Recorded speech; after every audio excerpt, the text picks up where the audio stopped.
Imagine a promise so vast it spans the stars, a lineage born from miracles, scattered by empires, yet whispered to rise again. What if the echoes of 12 ancient tribes, sons of a single man, still linger among us, their footsteps tracing paths from dusty plains to the edges of the earth? Their story begins with a child defying nature's bounds, weaves through a father's wrestle with the divine, fractures under the weight of rebellion, and stretches toward a reunion that could shake the foundations of time. Who were these tribes of Israel? Did they truly vanish into history's shadows? Or do their bloodlines pulse beneath our modern world, awaiting a call only prophecy can sound? This is no mere tale of the past. It's a journey that bridges the human and the eternal, a riddle that has captivated seekers for centuries.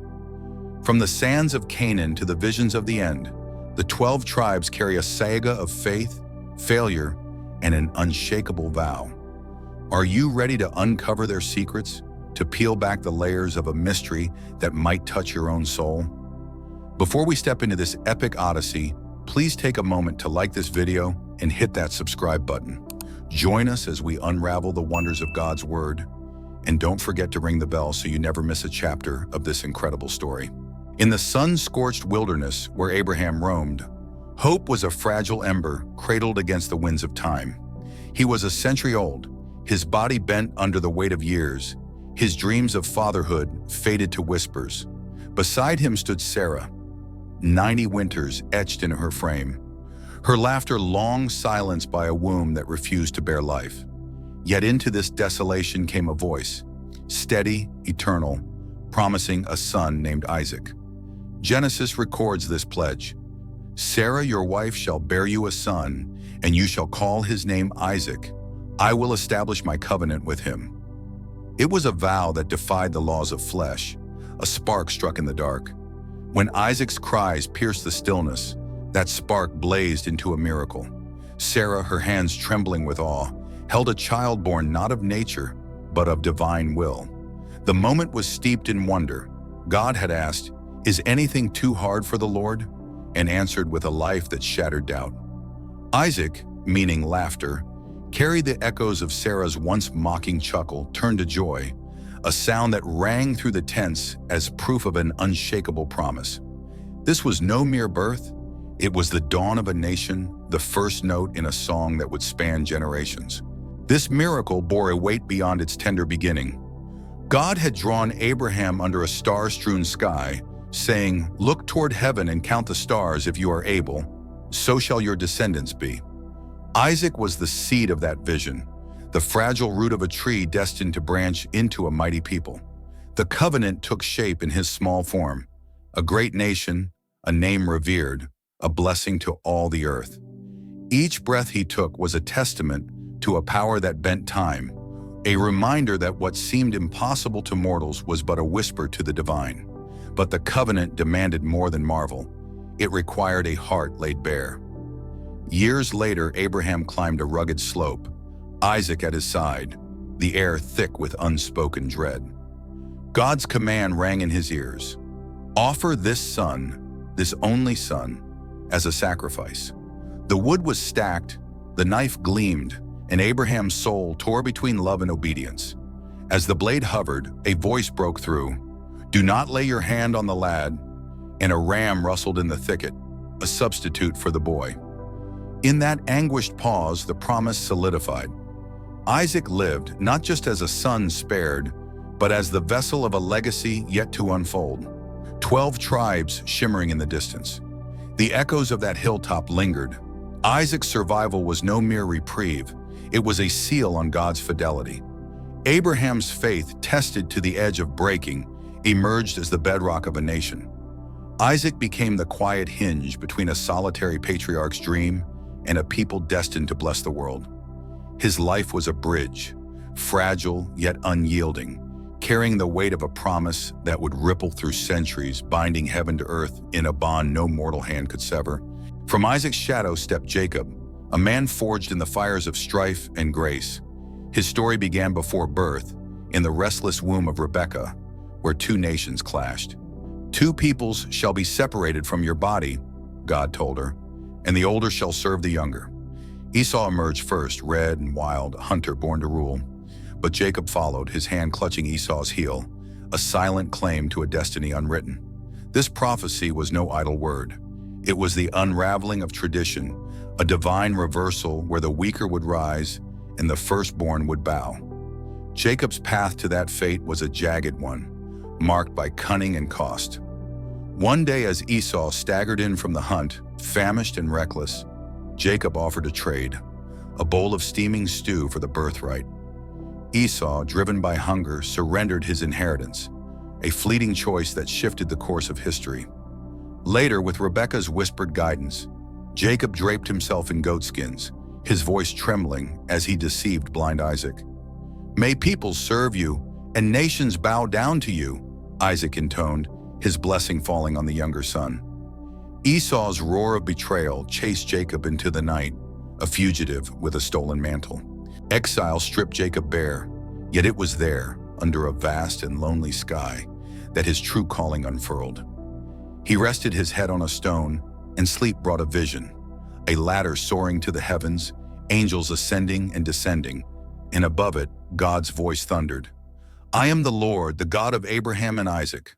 The land where you lie I give to you and your offspring. They shall spread abroad, and through your seed all families of the earth shall be blessed."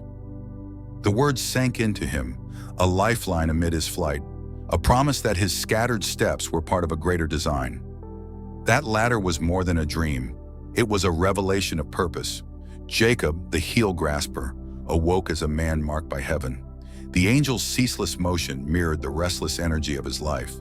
Yet God's presence above it all offered stillness, a vow that his descendants would be as countless as the dust. This night was his turning, where fear gave way to awe, and a deceiver glimpsed his role as a patriarch. The 12 tribes, still unnamed, took their first faint shape in that vision, their futures woven into the rungs of a ladder that spanned the divine in the dust. Jacob's vow at dawn sealed his transformation. "If God will be with me," he murmured, "then the Lord shall be my God." The stone became a pillar, a marker of a covenant renewed. He was no longer just a wanderer, but the bearer of a name yet to come, Israel, a name that would echo through his sons, through generations, through time. His journey forward was not one of ease, but of destiny, each step drawing him closer to a legacy that would burst forth from the tangled roots of his life. Jacob's heart was a battlefield of love and division, its scars borne by 4 women who shaped his lineage. Leah, the wife he did not choose, entered his tent with eyes dimmed by rejection, yet her womb bore fruit first. Reuben came, "See, a son," a cry for Jacob's gaze. Simeon followed, "He has heard," her plea answered in flesh. Levi joined, whispered her hope of unity. Then Judah, praise, a triumph over her sorrow. Each birth was a thread in a tapestry, each name a prayer stitched into the fabric of a nation. Rachel, the flame of Jacob's soul, burned with longing as her womb stayed shut. Her beauty was a torment, her barrenness a wound, until desperation drove her to Bilhah, her servant. Bilhah bore Dan, judgment, a vindication of Rachel's pain, and Naphtali, my struggle, a testament to her fight. Leah countered with Zilpah, her maid, who gave Gad, fortune, and Asher, happy, their names a quiet defiance. At last, Rachel's cries pierced the heavens, and Joseph arrived. May he add, a son of favor wrapped in her joy, followed by Benjamin, son of my right hand, born as her life slipped away in blood and grief. These 12 sons were no mere offspring. They were the raw clay of a divine sculptor. Reuben's rashness, Simeon's fire, Levi's zeal, Judah's strength, each bore a mark of their mother's hearts, a spark of the tribes they would sire. Joseph's dreams, Benjamin's tenderness, Dan's resolve, all flickered with destinies yet unseen. Their births were a chorus of human frailty and heavenly intent, a family fractured by rivalry yet bound by a purpose beyond their grasp. Jacob stood at its center, a man torn between 2 loves, his tent a crucible where 12 pillars rose. The women's voices, Leah's steadfastness, Rachel's yearning, Bilhah's obedience, Zilpah's quiet gift, wove a song of sacrifice and survival. Their sons clashed and clung, their bonds strained by jealousy yet unbreakable by blood. This was no idyllic lineage. It was a storm of passions, a microcosm of the nation to come. From Reuben's faltering steps to Judah's lion-like roar, from Joseph's coat of colors to Benjamin's shadowed birth, each life was a brushstroke on a canvas vast and eternal, painting the 12 tribes into being. Their story was the heartbeat of a promise, pulsing through the chaos of human will. 12 names, 12 fates, 12 roots sinking deep into the soil of Canaan's future. Jacob's tangled brood was the bedrock of a people, their flaws and triumphs the mortar binding them to a covenant older than the stars.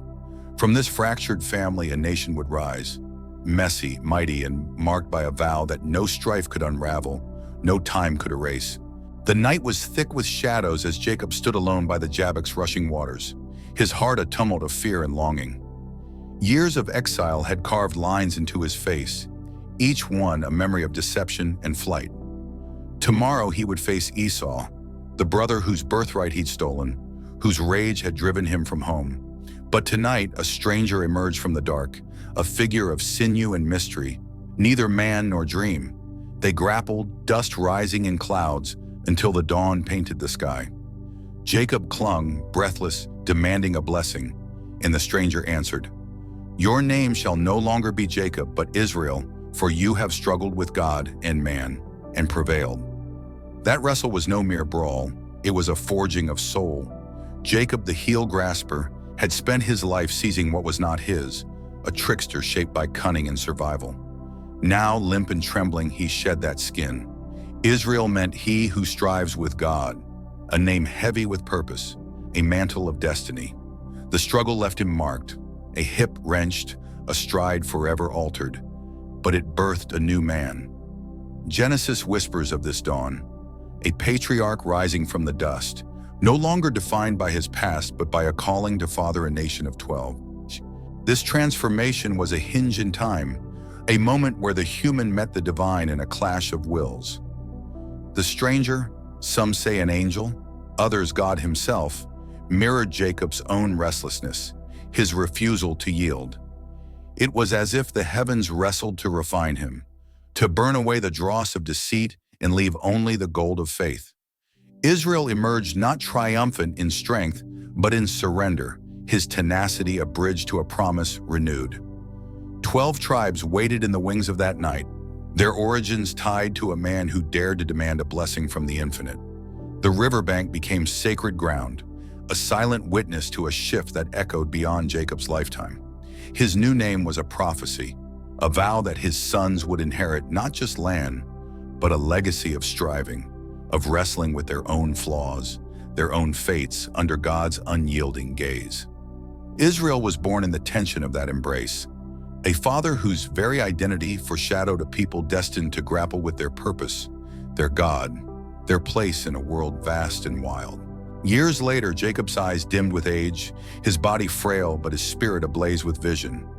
Gathered around his bed in Egypt, his 12 sons knelt, their faces a gallery of hope and shadow.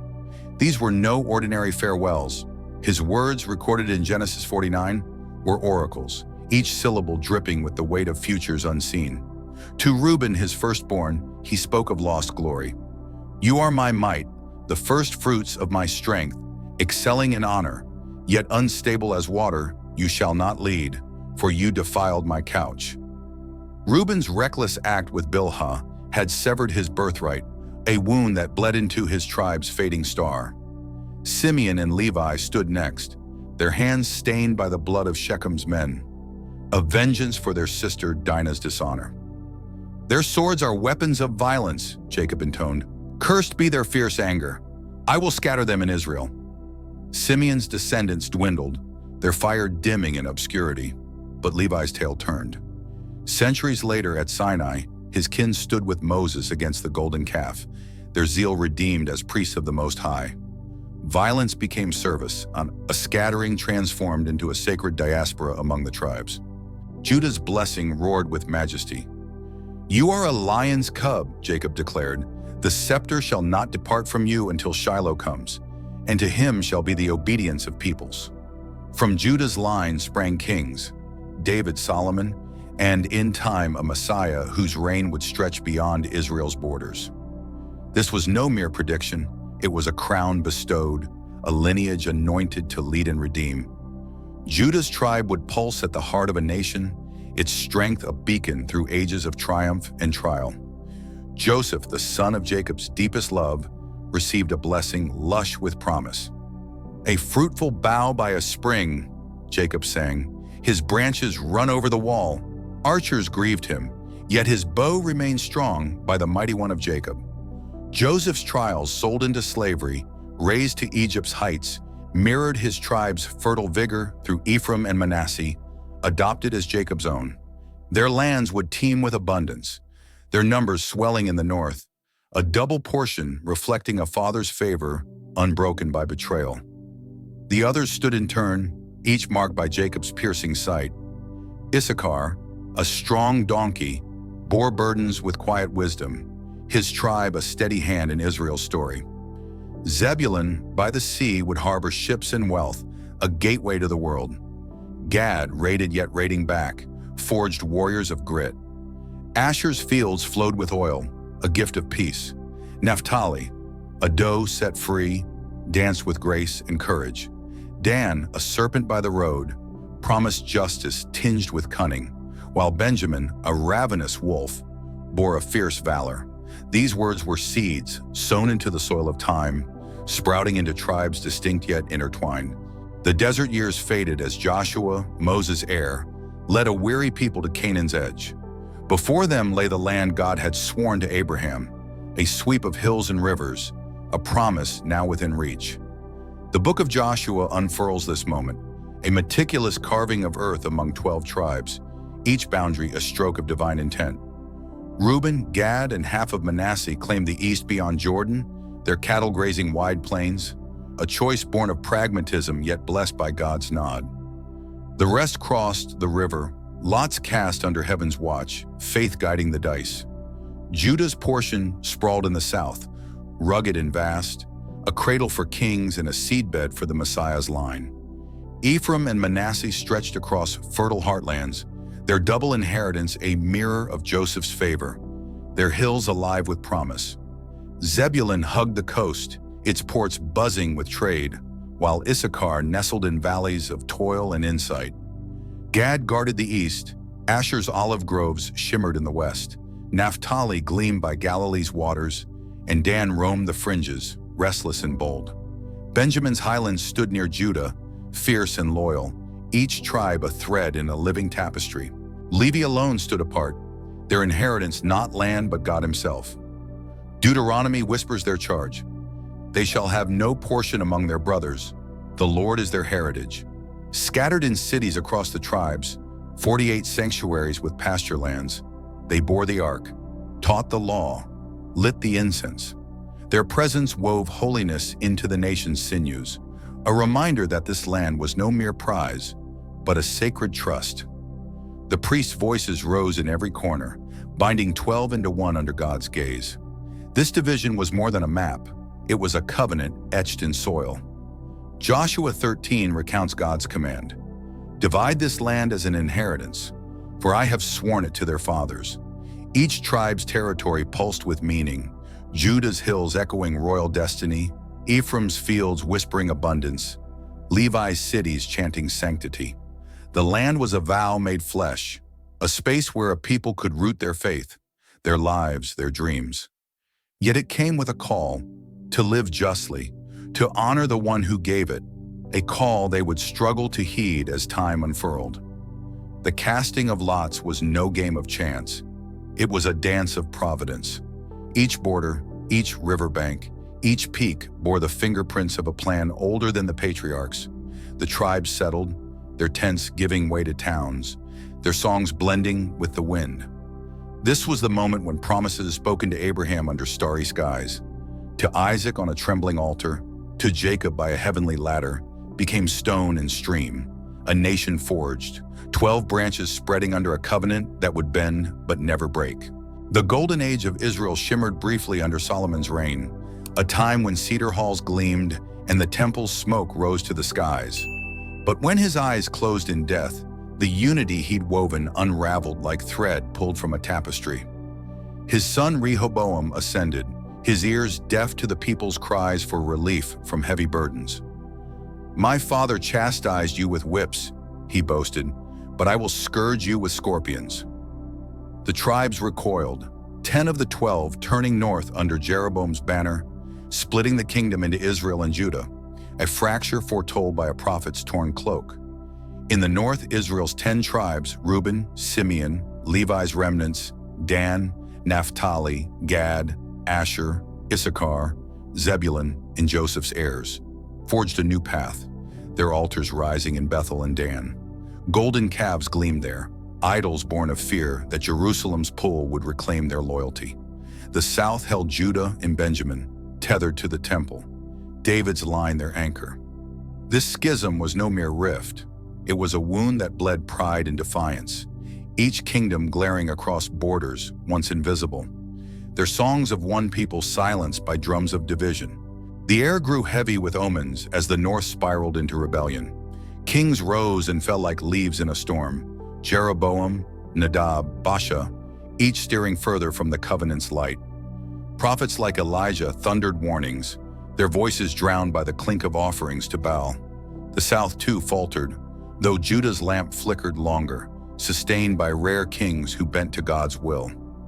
The 12 tribes, once bound by a shared promise, now stood as strangers, their unity a memory, dissolving in the dust of rival thrones. This division was a crucible, testing the endurance of a nation born from Jacob's loins. The North's 10 tribes drifted into shadow, their identity blurring as idolatry choked their roots. Judah clung to its heritage, a fragile thread of hope amid the chaos. The split reshaped their story, a prelude to a scattering that would stretch across empires and ages, leaving behind echoes of a people once whole, now torn by their own hands. The end came swiftly, a storm from the east in 722 BC. Assyria's king, Shalmaneser, swept over the northern kingdom like a tide, his armies encircling Samaria after 3 years of siege. The Book of Kings mourns the fall. He carried Israel away to Assyria, placing them in Hala, by the Habor River, and in the cities of the Medes. The 10 tribes, once vibrant in their lands, were uprooted, their homes emptied, their voices stilled. Assyria's policy was ruthless: scatter the conquered, dissolve their bonds, erase their names from the earth. Fields once green with Zebulun's trade or Asher's olives lay abandoned, the wind carrying only whispers of their past. Families were torn apart, marched to distant lands where foreign tongues drowned their prayers. Hala's dusty plains, the Habor's cold banks, the Median cities, these became graves for their identity. Intermarriage blurred their bloodlines, their customs fading into the weave of alien cultures. Historians call them lost, a term heavy with finality, as if 10 branches of Jacob's tree had withered beyond recall. Yet the scattering was more than a physical exile. It was an unraveling of purpose. The north had danced with idols, their kings mocking the covenant with every altar raised to false gods. Hosea had wept over them, calling them not my people, a verdict sealed by their own defiance. Assyria was merely the tool. Their fall was sown in years of turning away, a harvest of ruin reaped in chains. The 10 tribes vanished from maps, their names a riddle whispered by scholars, their fate a shadow over Israel's story. But was it truly oblivion? The silence of history hides a deeper pulse.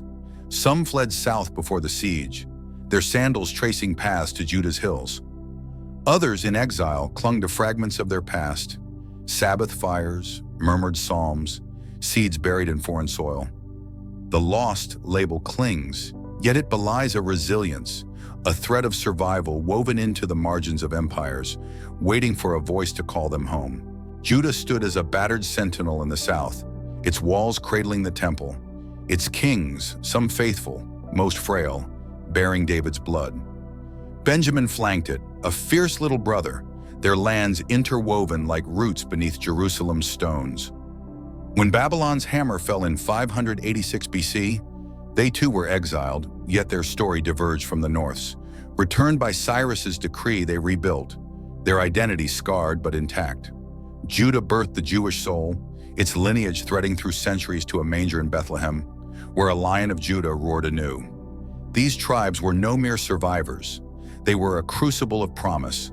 From Judah sprang David, whose harp sang of God's heart, and Solomon, whose wisdom briefly bound a nation.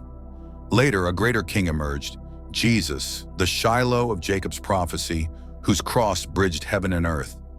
Benjamin too bore fruit, Saul, the first king, fierce and flawed, and later Paul, the apostle, who carried that name into Gentile lands. Their endurance was a flame, flickering through exile and return, a testament to a covenant unyielding. Signs of the lost flickered even here. Luke tells of Anna, a prophetess in the temple, of the tribe of Asher, her prayers greeting the infant Messiah. Paul, in chains, declared himself of Benjamin, his voice a bridge between Judah and a wider world. These were not relics of a dead past, but living sparks, proof that the northern tribe's blood mingled still in Judah's veins. The 10 may have faded, but their echoes lingered, woven into the South's enduring song. The South's survival was no accident. It was a remnant preserved. While Assyria swallowed the North whole, Babylon's exile spared Judah's core, a seedbed for restoration. The tribes of Judah and Benjamin became a lifeline, their tenacity a mirror of God's refusal to let his people vanish. In their streets, their synagogues, their lineage, the 12 tribes breathed on, diminished yet defiant, a whisper of unity amid the ruin. The prophets saw beyond the ash of exile, their voices rising like beacons in Israel's night. Amos stood amid the North's pride, declaring, "I will sift the house of Israel among all nations, as grain is sifted in a sieve, yet not the smallest kernel shall fall to the ground."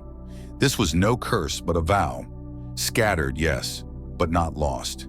The image of grain, tossed yet gathered, painted a hope that defied the silence of history, a promise that God's eye tracked every fragment of his people.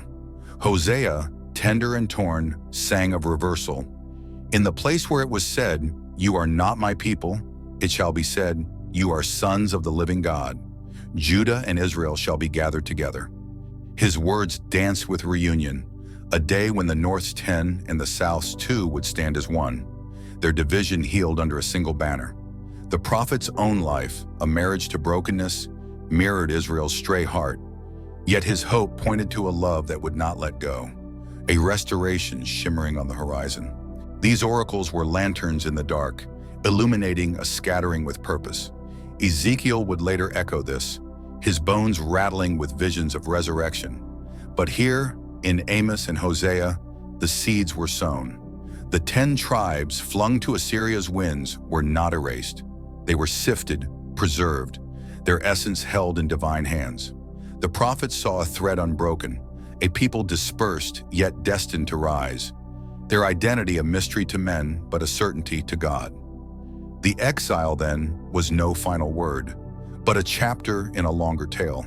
The lost tribes faded from sight, their names blurring in foreign tongues. Yet Scripture hints at a deeper truth. They were not forgotten. From Judah's enduring flame to whispers of Asher and Benjamin, from prophetic siftings to promises of gathering, the 12 remained alive in God's design, a scattered harvest awaiting the call to bloom anew. The trails of the 10 tribes, swept away by Assyria's iron hand, twist through time like rivers lost to the earth. Scholars and dreamers have chased their shadows, tracing whispers across continents. In Ethiopia, the Beta Israel raised their voices, claiming descent from Dan, their dark eyes gleaming with tales of a trek from Canaan's dust to Africa's highlands. Their chants echo Sabbath rhythms, their exile a saga of resilience, carried on winds that whisper of Jacob's seed, enduring beneath unfamiliar stars. Farther east, in India's lush valleys, the Bnei Manash sing of Manasseh, their prayers threading through centuries of separation. They tell of a flight from Assyrian chains, a wandering that landed them among rice fields and monsoons, their lineage a fragile thread stitched into foreign soil. In Afghanistan, Pashtun tribes weave lore of Israelite blood, their fierce codes and ancient names hinting at God or Naphtali. Warriors of old reborn in mountain strongholds. These claims shimmer with mystery, each a spark in the dark of history's silence. Yet not all trails lead outward. Some curl back to Judah's heart. After Babylon's exile, the South became a crucible where northern remnants melted into the Jewish soul. Synagogues in Jerusalem and beyond cradle this blend, their scrolls bearing names like Asher or Zebulun in quiet corners. The Talmud hints at stragglers who crossed borders before Assyria struck, their blood mingling with Judah's, their stories fading into a shared tapestry. Today's Jewish people, scattered yet rooted, may carry the 10 within them, a hidden chorus beneath their enduring hymn.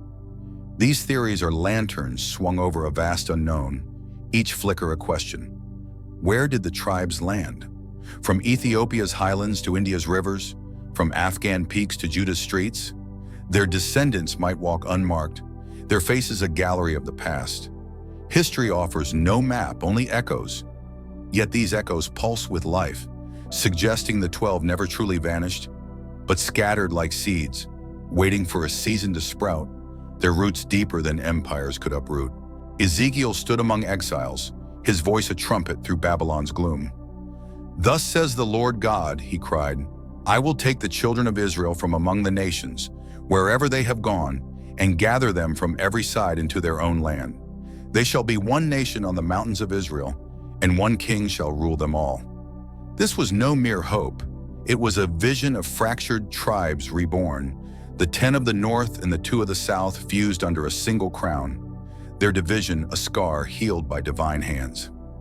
This king, a figure of peace, looms large in the prophet's sight, a Messiah whose reign mends what Solomon's fall tore apart. Ezekiel saw 2 sticks, one for Judah, one for Israel, bound as one, a symbol of unity etched in wood and word.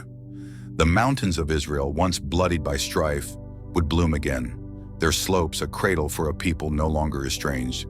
The prophecy pulses with longing, a promise that the scattered would return, their voices rising in a single song, their king a shepherd of an eternal flock.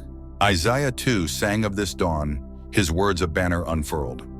"The Lord shall set his hand a second time to recover the remnant of his people from Assyria, Egypt, Patharos, Cush, Elam, Shinar, Hamath, and the islands of the sea. He will assemble the outcasts of Israel and gather the dispersed of Judah from the 4 corners of the earth." This second exodus dwarfs the first, a tide pulling the tribes from every shadow, Assyria's plains, Egypt's sands, the sea's farthest shores, back to a land alive with covenant's breath. The reunion is no mere return, it's a resurrection of purpose. The prophets saw a day when the North's lost and the South's remnant would stand shoulder to shoulder, their altars cleansed, their king a light to nations. This messianic age, shimmering in Scripture's depths, promises a kingdom undivided, where the 12 tribes reclaim their name, Israel, not as a memory, but as a living truth, their scattering a prelude to a glory that time cannot dim. Revelation's pages crackle with visions, and there, amid seals and trumpets, the 12 tribes rise anew. John saw 144,000 sealed from every tribe of Israel, 12,000 from each, their foreheads marked by God's hand. Judah leads, Reuben follows. Gad strides beside Asher, Naphtali echoes Issachar, each name a note in a chorus unbroken by centuries of silence. Even Manasseh and Ephraim stand distinct, their double portion honored, a roll call that defies the lost label pinned by history's quill. This sealing is no random tally. It's a climax of identity. The tribes, scattered across empires, emerge in the end as God's chosen. Their number, 12 times 12,000, a symbol of completeness, a perfection rooted in Jacob's sons. Scholars ponder, are these literal descendants traced through hidden bloodlines, or a spiritual Israel reborn in faith? Yet the text stands firm, naming each tribe, a testament that the 12 endure, their role etched in the final act of a cosmic drama. Their presence in this vision is a thunderclap of continuity. Assyria's chains, Babylon's fires, the world's vastness, none erase them from God's sight. The 144,000 stand as witnesses, their sealing a shield against chaos, their tribes a bridge from Genesis to eternity. 12, the number of divine order, 12 sons, 12 gates in the New Jerusalem. Here finds its fullness, a circle closed, a promise kept in the shadow of the last days. This apocalyptic glimpse stirs the soul with wonder. The tribes once faded into myth, stride into the future, their names alive on heaven's scroll. Whether in flesh or spirit, they embody a truth. God's covenant knows no end. The 144,000 are a beacon, their tribes a chorus singing through time's final notes. A reminder that what was sown in scattering will reap a harvest of glory when the earth bends to its maker's call. The 12 tribes are more than a tale of lineage. They are a mirror of human struggle and divine grace. From Reuben's stumbles to Judah's crown, from Joseph's chains to Levi's altars, their lives weave a lesson. No flaw is too deep, no exile too far for God to redeem. Judah sold a brother, yet bore a savior. Levi slew in rage, yet served in holiness.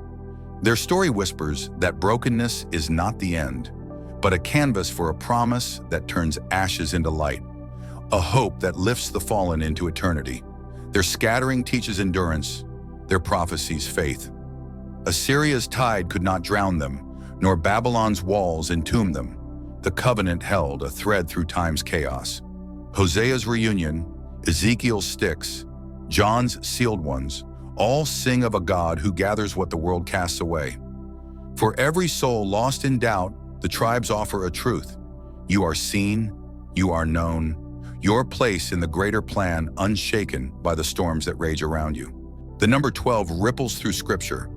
12 sons, 12 disciples, 12 gates, each a marker of wholeness, a sign that God's design prevails.